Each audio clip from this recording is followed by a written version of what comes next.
दोस्तों, स्वागत है आपका एक बार फिर से एक नए वीडियो में। आज हम लोग आधुनिक भारत का एक बहुत ही महत्वपूर्ण चैप्टर स्टार्ट करने जा रहे हैं। आज हम लोग गांधी युग का प्रारंभ देखेंगे कि भारतीय राष्ट्रीय आंदोलन में जब गांधी जी का आगमन हुआ तब भारतीय राष्ट्रीय आंदोलन में किस प्रकार के परिवर्तन आए और भारतीय राष्ट्रीय आंदोलन को गांधी जी ने किस प्रकार से दिशा दी और कैसे हम स्वतंत्रता प्राप्त कर सके। तो आइए इस वीडियो को शुरू करते हैं। और इस वीडियो को शुरू करने से पहले अगर आप इस चैनल में नए हैं तो प्लीज़ इसको सब्सक्राइब कर लीजिए ताकि आपको नए जो वीडियोस हैं वो समय पर आपको मिल सकें। तो गांधी युग का प्रारंभ करने से पहले गांधी जी का जो व्यक्तिगत जीवन है उसके बारे में थोड़ा सा देख लेते हैं। तो गांधी जी का पूरा नाम मोहनदास करमचंद गांधी था। इनके पिता का नाम करमचंद था। इनका जो जन्म हुआ वो 2 अक्टूबर 1869 को हुआ था। स्थान पोरबंदर गुजरात में। माता इनकी थी पुतलीबाई, पत्नी का नाम कस्तूरबा था। पढ़ाई इन्होंने वकालत की थी ब्रिटेन जाकर। उसके बाद ये 1893 में दक्षिण अफ्रीका चले गए थे। एक अब्दुल्ला नाम के व्यापारी थे, इनका केस लड़ने के लिए ये 1893 में दक्षिण अफ्रीका चले गए थे।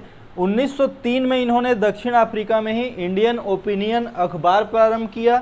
1904 में फिनिक्स फार्म आश्रम की स्थापना की और 1909 में हिंद स्वराज नामक एक पुस्तक निकाला। तो आपको यहाँ पर 1904 का ये फिनिक्स फार्म और 1909 का हिंद स्वराज बहुत आवश्यक है याद रखना।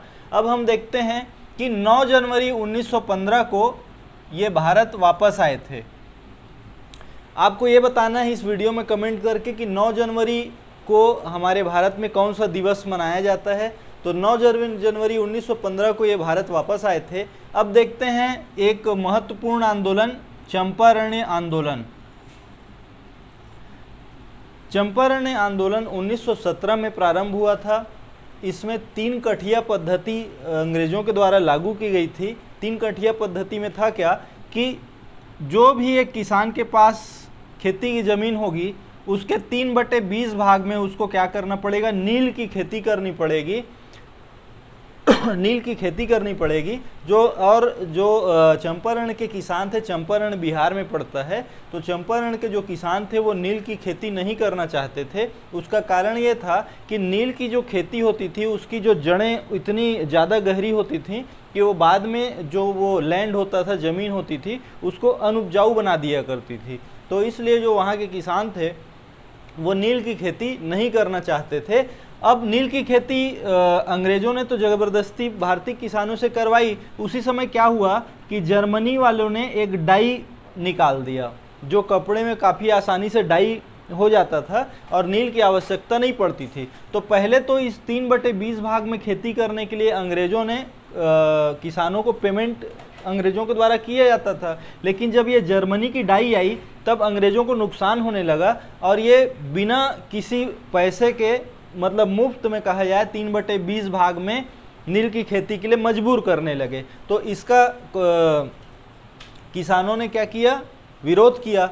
और किसानों के एक प्रतिनिधि राजकुमार शुक्ल ने गांधी जी को इस बारे में अवगत कराया और गांधी जी से निवेदन किया कि वो चंपारण आएँ और चंपारण में इस आंदोलन का क्या करें, नेतृत्व करें। तो गांधी जी ने एक टीम बनाई पहले।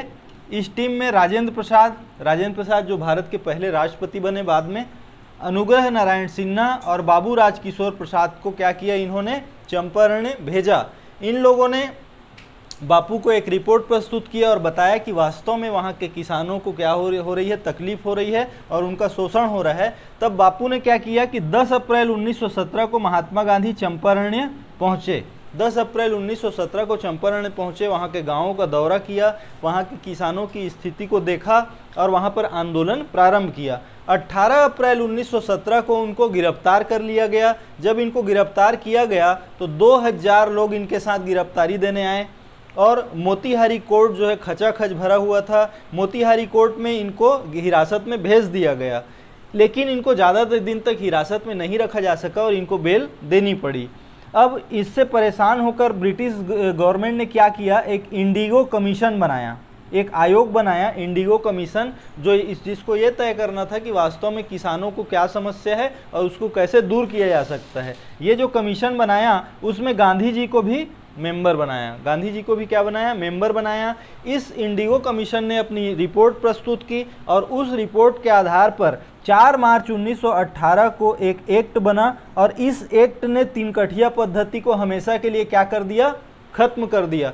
तो इस प्रकार गांधी जी ने तीन कठिया पद्धति से किसानों को क्या दिलाई, मुक्ति दिलाई। इसीलिए गांधी जी का ये प्रथम और सफल आंदोलन माना जाता है और इसी समय से गांधीवादी युग की शुरुआत भी मानी जाती है। तो इस प्रकार से आप देख सकते हैं कि गांधी जी ने कैसे अपने प्रथम और सफल आंदोलन का संचालन किया और किसानों को शोषण से मुक्ति दिलाई। उसके बाद दूसरा जो आंदोलन है वो है खेड़ा सत्याग्रह।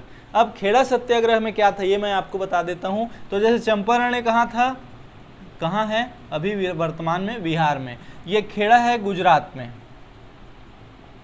ठीक है। अब गुजरात में क्या हो रहा था, गुजरात में एक पाटीदार कम्युनिटी है, आपको मालूम होगा पाटीदार कम्युनिटी अभी भी बहुत चर्चा में है। हार्दिक पटेल का नाम आपने शायद सुना होगा, तो हार्दिक पटेल पाटीदार कम्युनिटी के ही हैं। तो ये भी 1918 की ही बात है, ये भी 1918 की बात है, ये 1917 है, ये 1918 है। तो पाटीदार कम्युनिटी थी, वो अपने खेतों पे ज़्यादातर टोबैको मतलब तंबाकू की खेती करते थे। तो उस समय क्या था कि ये जो पाटीदार कम्युनिटी थी और गुजरात के जो लोग थे वो अकाल से त्रस्त थे, अकाल से भी त्रस्त थे और उसी समय प्लेग भी आया हुआ था और इस प्लेग में 17,000 लोग क्या हो गए थे, मर गए थे। तो चूंकि अकाल भी आया था और प्लेग भी था तो आसान से अपन समझ सकते हैं, आसानी से समझ सकते हैं कि उस समय और उस साल में क्या हुआ होगा, उत्पादन कम हुआ होगा। लेकिन अंग्रेजों ने लगान में मतलब टैक्सेस में 23% का क्या कर दिया, वृद्धि कर दिया। ये बात गांधी जी तक पहुंची और गांधी जी ने सरदार पटेल को निर्देश दिया कि वो खेड़ा जाएं और इसका अध्ययन करें और उनको बताएं कि वास्तव में क्या स्थिति है।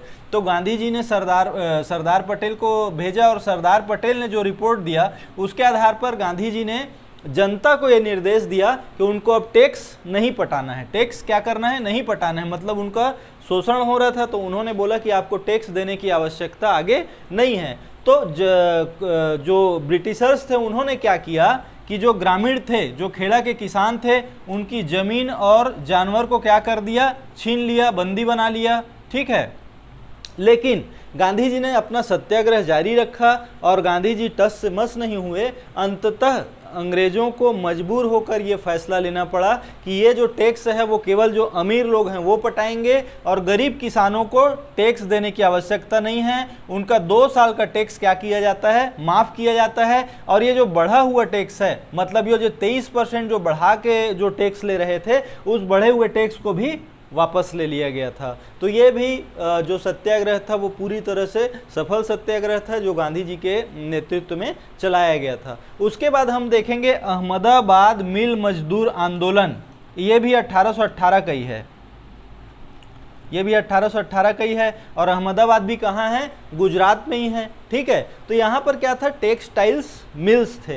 एंड टेक्सटाइल्स मिल्स में क्या होता था कि यहाँ पर भी प्लेग आया था। देखिए ये भी गुजरात में है, ये भी 1818 का समय है, ये भी गुजरात में, ये भी 1818 का समय है। अब जहाँ यहाँ प्लेग आया था मतलब यहाँ भी प्लेग आया था।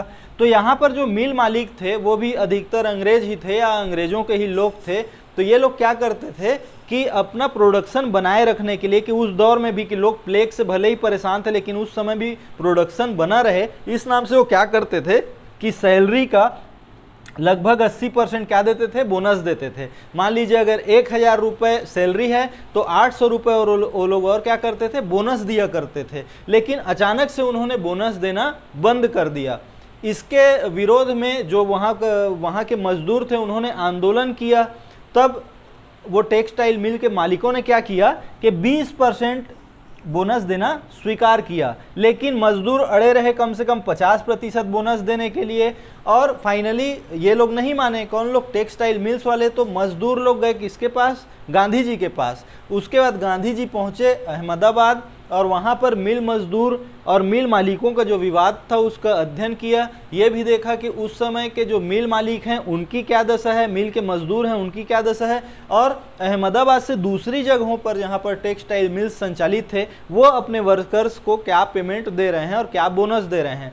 तब गांधी जी ने यह निष्कर्ष निकाला कि इनको 35% बोनस देना आवश्यक है। ये कितना बोल रहे थे, मिल मालिक कितना देंगे बोल रहे थे, 20%। ये कितना मांग रहे थे मजदूर, 50%। तो गांधी जी ने बीच का रास्ता निकाला, कितना, 35%। लेकिन इसको भी देने के लिए ये लोग तैयार नहीं हुए। तब अंततः क्या किया कि जो गांधी जी थे उन्होंने मिल मजदूरों को ये कहा कि अब आप काम में मत जाइए और मेरे साथ सत्याग्रह कीजिए, ठीक है। तो मजदूर चूंकि गरीब थे इसीलिए मजदूर थे, तो वो लोग क्या किए, पहले तो गांधी जी के साथ आए और सत्याग्रह किया, लेकिन 2, 4, 5, 10 दिनों बाद क्या हुआ, एक एक करके वो लोग वापस काम पर जाने लगे, क्योंकि जो उनके परिवार था, जो उनके बीवी बच्चे थे, उनकी भूखों मरने की क्या आ गई थी, नौबत आ गई थी। तो धीरे धीरे करके सारे लोग चले गए, केवल गांधी जी और कुछ 2-4 जो उनके साथी थे, नेता थे, वही बस बच गए।